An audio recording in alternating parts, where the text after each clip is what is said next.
भाजपचे वरिष्ठतम नेते अमित शाह सध्या मुंबईत आहेत आणि ते मुख्यमंत्री एकनाथ शिंदेंच्या घरी म्हणजे अधिकृत निवासस्थानी असलेल्या गणेशोत्सवासाठी गणपतीसाठी दर्शनासाठी गेले होते। त्यानंतर ते उपमुख्यमंत्री देवेंद्र फडणवीसांच्याही घरी गेले गणपती दर्शनासाठी। भाजपचे नेते आशिष शेलार यांच्या मंडळाच्या गणेशोत्सवात सुद्धा त्यांनी सहभाग घेतला। सगळीकडे फिरले, अनेकांना भेटले, पण या सगळ्या चित्रातून एक व्यक्ती मिसिंग होती। एक व्यक्ती जी कोणी साधीसुधी नाही, एक व्यक्ती की जी महायुतीचा महत्त्वाचा घटक पक्षाची प्रमुख आहे, ती व्यक्ती म्हणजे अजित पवार। आणि अमित शाह विमानतळावर असताना शेवटी ही भेट झाली, पण या मधल्या काळामध्ये अजित पवार कुठेच दिसत नसल्यामुळे बातम्या आणि चर्चा आणि वावड्यांना काही कमतरता नव्हती। सगळीकडे एकच चर्चा, अजित पवार नाराज आहेत का? अजित पवार काय करणार? नमस्कार, मी प्रसन्न जोशी, आपण पाहताय पुढारी न्यूजच्या यूट्यूब चॅनलवरचा आपला हा कार्यक्रम। चर्चा तर होणारच, आणि चर्चा का नाही होणार? गेल्या काही दिवसांपासून जर का कशाच्या बाबतीत पापड मोडत असेल, कशाच्या बाबतीत संशय येत असेल, कुणाच्या तरी वागणुकीवरून प्रश्न उपस्थित होत असेल, तर ती एकच व्यक्ती आहे, अजित पवार आणि राष्ट्रवादी काँग्रेस। आणि त्यातले काही प्रश्न त्यांच्यामुळे नाही उपस्थित होते, त्यांच्या बाबतीत महायुतीत ज्या घटना घडामोडी घडतायत, वक्तव्य होत आहेत, त्यामुळे उपस्थित होत आहेत। आणि म्हणून हा प्रश्न आहे की अजित पवारांचं चाललंय तरी काय, आणि अजित पवार करणार आहेत का काही?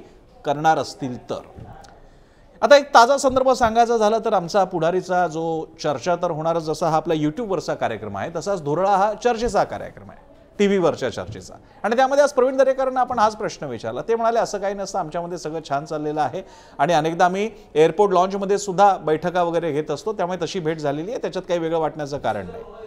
इतकंच काय, राजू वाघमारे जे शिंदेच्या सेनेचे आहेत ते सुद्धा म्हणाले सगळी चर्चा सगळी छान चालू आहे। अर्थात त्यांनी एक वाक्य फक्त टाकलं, ज्याला प्रवीण दरेकरांना उत्तर द्यावं लागलं की शेवटी प्रत्येक जणाची ताकद आहे आणि कुणामुळे तसं काही अडत नसतं, अशा आशयाचं विधान त्यांनी केलं, ज्याला प्रवीण दरेकरांनी नंतर करेक्ट सुद्धा केलं। आणि सगळ्यात महत्त्वाचं म्हणजे उमेश पाटील जे काही दिवसांपूर्वी म्हणजे राष्ट्रवादी काँग्रेस अजितदादांच्या उमेश पाटील जे काही दिवसांपूर्वी असं म्हणाले होते की जर का तानाजी सावंतांना आमच्या मांडीला मांडी लावून गप्पा मारल्यानंतर उलटी येत असेल तर आम्ही या युतीतून बाहेरच पडलेलं चांगलं।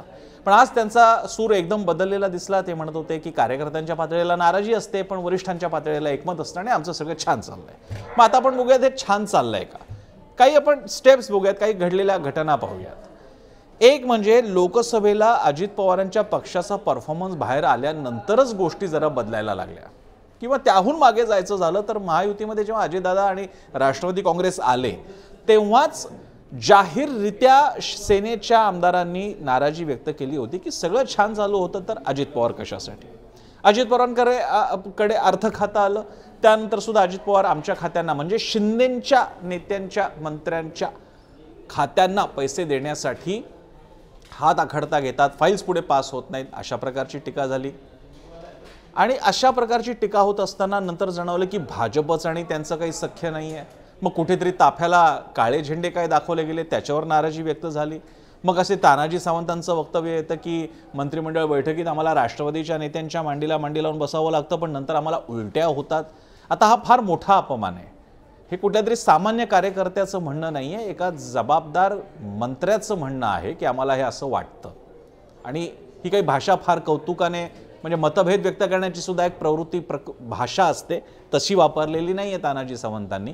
त्यामुळे रागाचा भडका किती असतील। आणि अजित पवारांना जर का आपण ओळखतोच आणि आपण सगळे ओळखतो त्यांना, गेल्या काही दशकांपासून आपण त्यांचं राजकारण बघितलेलं आहे, कुणाचं एक शब्द ऐकून न घेणारा, म्हणजे मी अशा अर्थानं म्हणतोय की कारण नसताना असा मानी असलेलं नेतृत्व म्हणजे अजित पवार असताना असं कोणी ऐकून घेईल का हो की आपल्या नेत्यांच्या बाबतीत कोणीतरी बाजूला बसल्याने कोणाला तरी अशा उलट्या वगैरे होतात?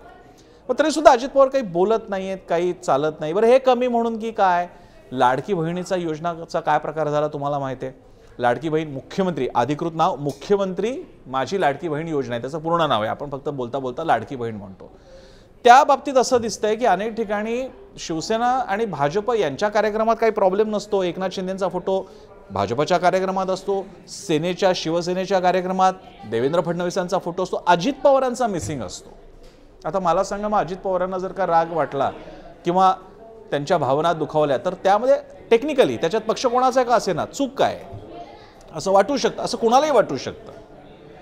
आणि त्याचमुळे जेव्हा आज एकनाथ शिंदेंच्या घरी निवासस्थानी जो गणपती बसवला होता त्यासाठी एक डेकोरेशन केलं होतं, राज्य शासनाच्या विविध योजना आणि काय युती आणि युतीची प्रगतीची वाट, विविध योजना, लोककल्याणकारी असं सगळं केलं होतं आणि चांगलीच आहे. योजनांचा एक वेगळा छान असा हा वेगळा प्रयोग होईल खरं तर गणेशोत्सवासाठी.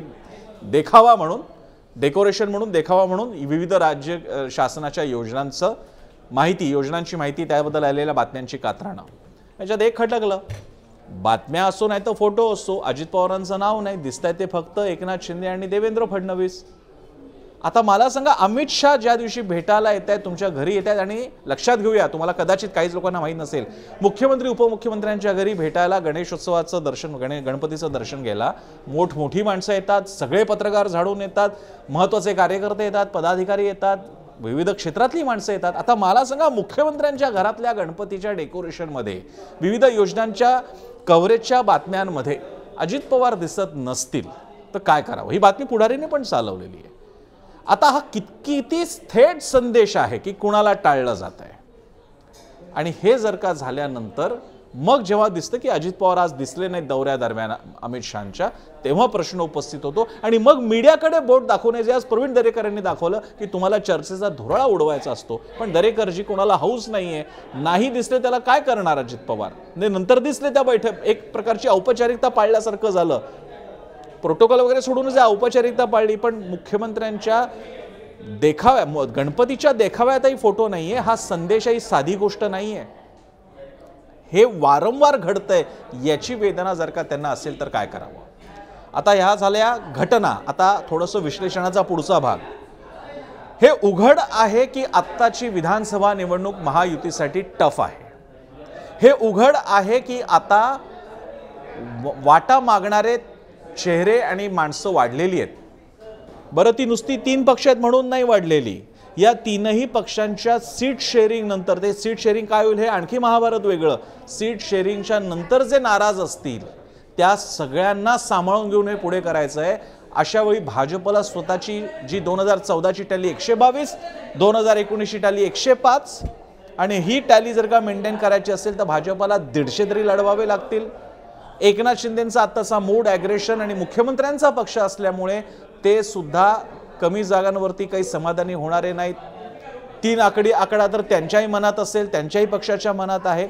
मग अजित पवारांकडे काय उरणार आहे?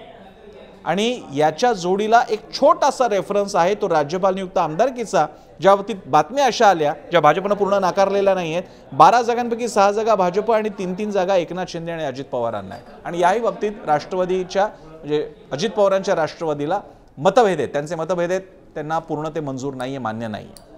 या घडामोडींची जर का तुम्ही संगत लावली, कनेक्टिंग द डॉट, संगत लावली, तर चित्र असं तयार होतं की महायुतीत आलबेल दिसत नाही आहे. हे खरं आहे, ते एकत्र राहतील का राहतील, महायुती फुटायची शक्यता आहे का सध्या मुळीच वाटत नाही. महाविकास आघाडी एकत्र लढत असताना महायुती फुटण्याचं कारण नाही, जरी त्यांच्या मनात कदाचित ते असेल तरी. आता या परिस्थितीमध्ये जयंत पाटील जेव्हा म्हणतात की तसंही महायुतीमध्ये काही आलबेल नाही आहे, त्यावेळी ते नेमका टोला कुणाला लगावत असतात हे सुज्ञ आपल्यासारख्या प्रेक्षकांना सांगायची गरज नाही. अशा परिस्थितीमध्ये अजित पवार काय करणार? अजित पवारांचा इतिहास पाहता हे लक्षात घ्यायला हवं, अजित पवार मनानं विचार करणारी व्यक्ती आहेत, हृदयानं विचार करणारी व्यक्ती आहेत आणि फटकन निर्णय घेणारी व्यक्ती आहेत. तुम्हाला आठवत असेल ती दुपार की ज्यावेळी एकदा असेच भ्रष्टाचाराचे आरोप झाल्यानंतर अजित पवारांनी पटकन मंत्रिपदाचा राजीनामा दिला होता. मंत्रालयात त्यांनी पत्रकार परिषद घेतली होती. अशा कुठल्या तरी क्षणाची टिकटिक सुरू झाली आहे, त्या निर्णयाच्या टाइम बॉम्बची टिकटिक सुरू झाली आहे का? अजित पवार असा काही धक्का देतील का? नाकारता येत नाही. बारामतीमधून लढणार नाही जर का अशी गंमत होणार असेल तर, असं अजित पवार म्हणालेले आहेत. अजित पवार म्हणालेले आहेत की पूर्ण काम करून सुद्धा प्रतिसाद मिळत नसेल तर मग तिकडे लढण्यात काही अर्थ नाही आहे. अशा प्रकारे जो माणूस स्वतःचं बॅशन, ज्याला इंग्लिशमध्ये शब्द आहे, किंवा बालेकिल्ला बारामतीचा, तो अशा भावनेपायी जो माणूस सोडू शकतो, ज्याच्याशी नाळ त्यांची महायुती, भाजप वगैरे सगळ्याच्या आधीपासून जोडली गेलेली, ती नाळ जर का अजित पवार तोडू शकतात दुखावल्यामुळे, तर अजित पवार वेगळा कोणताही निर्णय आणि विचार करू शकतात, असं मला निरीक्षण तरी नक्की नोंदवावं असं वाटतं. तुम्हाला काय वाटतं आम्हाला जरूर सांगा. यूट्यूबच्या आमच्या या व्हिडिओखाली कमेंट्स आहेत, त्याच्या तुमच्या कमेंट्स मी वाचत असतो. कृपया करून कमेंट्स करा, चॅनल सबस्क्राईब करा आणि बेल आयकॉन दाबा, म्हणजे नोटिफिकेशन्स येतील. पुढारी न्यूज हा एक्स, फेसबुक आणि इंस्टाग्रामवर ॲक्टिव्ह असतो, त्यामुळे आम्हाला या सगळ्या चॅनल्सवर फॉलो करा. मी स्वतः फेसबुक आणि एक्सवरती ॲक्टिव्ह असतो. मला फॉलो करा, म्हणजे आपण संवाद कायम ठेवू. आणि सगळ्यात महत्त्वाचं म्हणजे पुढारी न्यूज पहा, कारण पुढारी न्यूज म्हणजे आवाज जनतेचा.